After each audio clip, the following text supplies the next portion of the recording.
பீப்புளுடைய நம்புறது என்ன தெரியுமா? மூணாவது ஆலயம் கட்டினா தான் தேவனுடைய வருகை வரும். அவங்க அப்படிதான் விசுவாசிக்கிறாங்க. ஆனா நம்மளுடைய விசுவாசம் என்ன? நம்மளுடைய விசுவாசம் என்ன? இந்த உலகம் முழுவதும் சுவிசேஷம் அறிவிக்கப்படும் பொழுது தேவனுடைய வருகை வரும். அப்ப சுவிசேஷம் அறிவிக்கப்படணும்னா நாம என்ன செய்யணும்னா இனம் கண்டு கொள்ள வேண்டும்.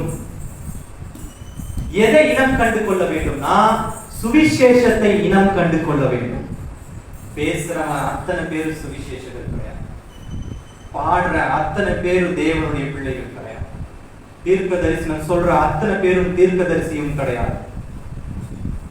அப்போ இனம் கண்டு கொள்ளாததுதான் நமக்குள்ள இருக்கிற பெரிய பிரச்சனையா இருக்கு. தேவனுடைய வருகைக்கு தடையா இருக்கு. ஒருத்தர் தூங்கக்கூடாது, கண்ணுக்குள்ள வந்து விரல விட்டுருவாங்க. இருக்கிற 10 பேரும் தூங்கிட்டா செவருக்குள்ள பேச முடியாது. இனம் கண்டு கொள்ளுங்க. ஏன்னா இந்த 10 பேர் 20, 40, 60, 100 ரட்சிக்கலாம். நீங்க இனம் கண்டு கொண்டுட்டா இருக்கிற 10 பேரும் இனம் கண்டு கொள்ளாம விழுந்து போனீங்கன்னா யார போய் என்னத்தை ரட்சிக்க முடியும்? ஏன்னா ஜூஸ் பீப்புள் நம்புறது நாம நம்பல. நாம நம்புறது என்ன?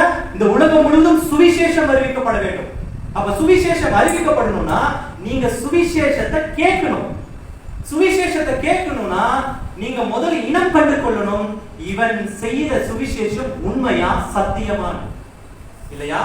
அப்போ நாம என்ன பண்ணணும்? முதல்ல சுவிசேஷத்தை இனம் கண்டு கொள்ள வேண்டும்.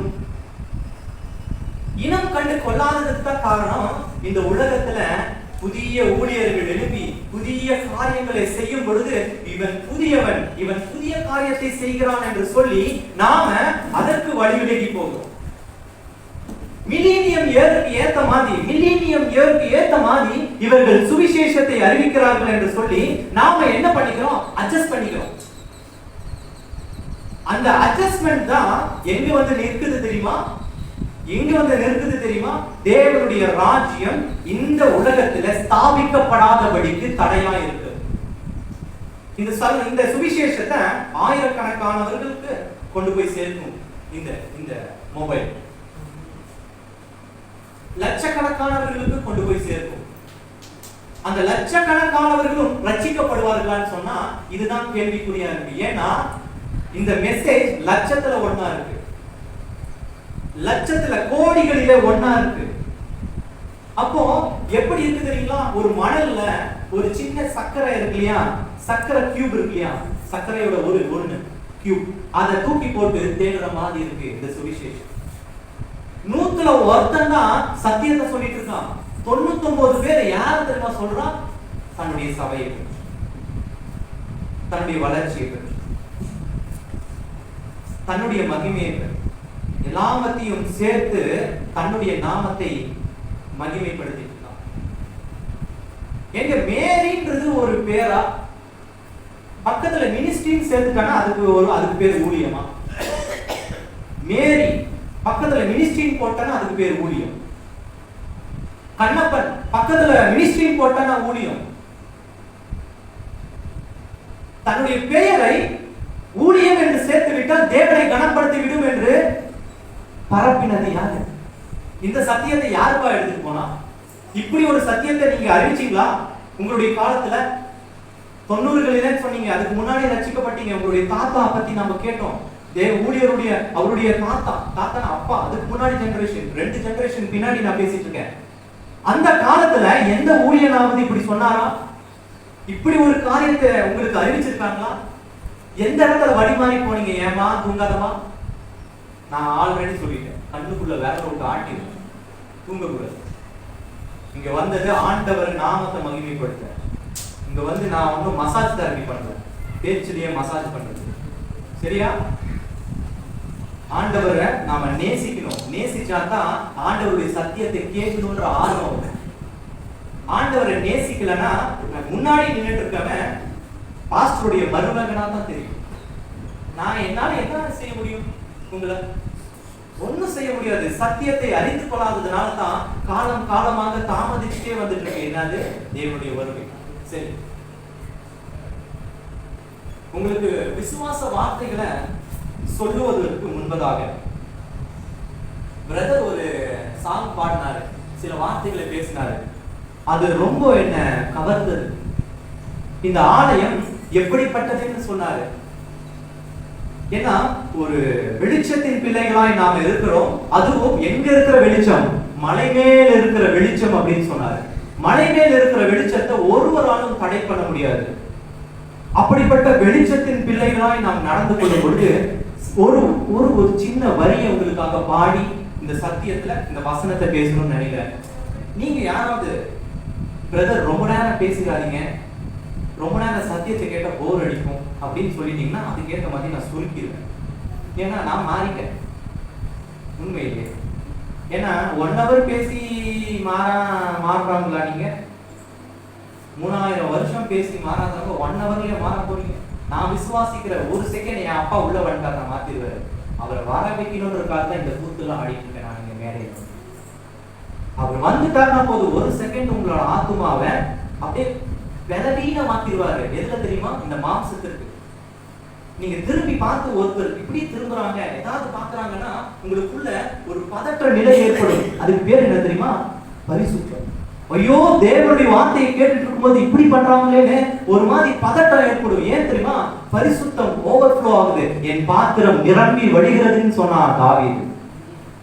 அப்போ என்னுடைய பாத்திரம் நிரம்பி வழியும் பொழுதுதான் இந்த பதட்டம் ஏற்படும். ஐயோ, பரிசுத்தவானுடைய வார்த்தையை கேட்கும் பொழுது இப்படி பண்றாங்களே, இப்படி செய்யறாங்களேன்னு நான் பரிசுத்தமா கேட்கணும். ஏன்னா இது என்னுடைய ஜீவனத்தை காக்கும். நீங்க விசுவாசித்தா சரி. நீங்க பாட போற வரி என்ன தெரியுமா? இந்த வரியை என்னோட சேர்ந்து பாடுங்க. நான் பயப்படேன், நான் பயப்படேன், நான் வெட்கப்படுவதில்லை. நான் பயப்படேன், நான் பயப்படேன், நான் வெட்கப்படுவதில்லை. சொல்லி என் கூட பாடுறீங்களா? இந்த வரியை மாத்திரம். நான் பயப்படேன், நான் பயப்படேன், நான் வெட்கப்படுவதில்லை. சொல்லு. நான் பயப்படேன், நான் பயப்படேன், நான் வெட்கப்படுவதில்லை. இப்ப நான் பாட போடுறேன், நீங்க இந்த ஹம் பண்ணணும். சரியா? ஹல்லேலூயா. மலை மேலுள்ள பட்டினம் நான், என்னை மறைப்பவன் யார்? மதிலே இல்லா கோட்டை நான், என்னை தகர்ப்பவன் யார்? மலை மேலுள்ள பட்டினம் நான், என்னை மறைப்பவன் யார்? மதிலே இல்லா கோட்டை நான், என்னை தகர்ப்பவன் யார்? வெளியில் மிருகங்கள் என்னை சூழ்ந்தாலும், இருளின் அந்தகாரம் என்னை மூடினாலும், வெளியின் பயங்கரங்கள் என்னை சூழ்ந்தாலும், வெளியின் மிருகங்கள் என்னை மூடினாலும், நான் பயப்படேன், நான் பயப்படேன், நான் வெட்கப்படுவதில்லை. நான் பயப்படேன், நான் பயப்படேன், நான் வெட்கப்படுவதில்லை.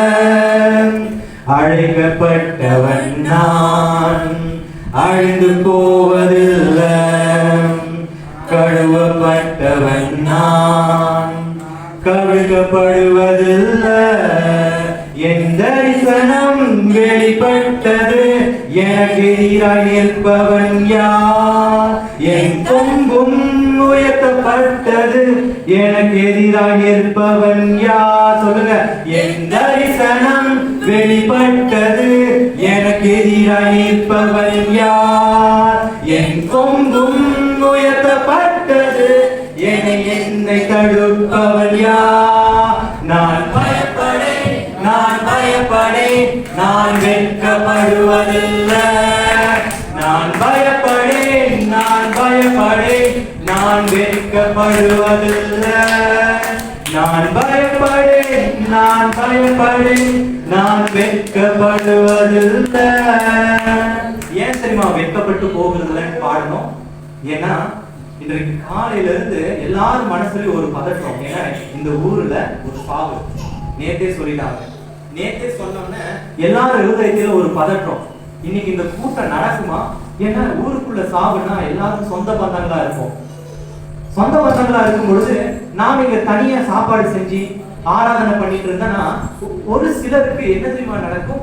ஒருவேளை நாம செய்யறது புறஜாதிகளா இருந்தாலும் அவங்களுக்கு கஷ்டமா இருந்திருக்கும், அவர்களை வெட்கப்படுத்துற மாதிரி. ஏன்னா ஊருக்குள்ள ஒரே ஜாதி ஜனமா இருக்கும், அண்ணன் தம்பிங்களா இருக்கும். நாம தேவனை ஆராதிச்சாலும் அந்த அண்ணன் தம்பிங்களுக்காக ஒவ்வொரு நாளும் இங்க முழங்கால் போட்டு ஜெபித்து கொண்டு இருக்கோம். அப்படி இருக்கும்போது அவர்களை காயப்படுத்திடுவோமா அப்படின்னு எல்லாரும் மனதிலையும் ஒரு நினைவு இருந்தது. அதை மாத்தினாரு தேவன். எப்படி மாத்தினாருன்னா, ஒரு சாவல் இருந்துச்சுன்னா கொட்டு மேளம் பட்டாசு இதெல்லாம் இருக்கும். ஒரு சாவல் இருந்துச்சுன்னா அழுகை கூக்குரல் இருக்கும், ஓலைகள் இருக்கும்.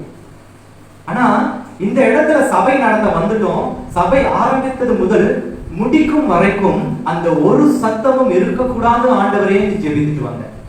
அந்த தடைகள் எதுவுமே இருக்கக்கூடாது ஆண்டவரே. ஏன்னா ஒரே ஊருக்குள்ள இருக்கவங்க நாம சபை நடத்திட்டு போனதுக்கு அப்புறம் ஒருவேளை அவர்களை அவமானப்படுத்திடக்கூடாது ஆண்டவரே அப்படின்னு. ஆனா இங்க வந்த பிறகுதான் தெரிஞ்சு, என்னை விதவும் தைரியசாலி ஒருத்தர் இருக்காங்க, அவரு இதை விட பெரிய அவமானத்துல சந்திச்சு வந்திருக்காரு. இது அவருக்கு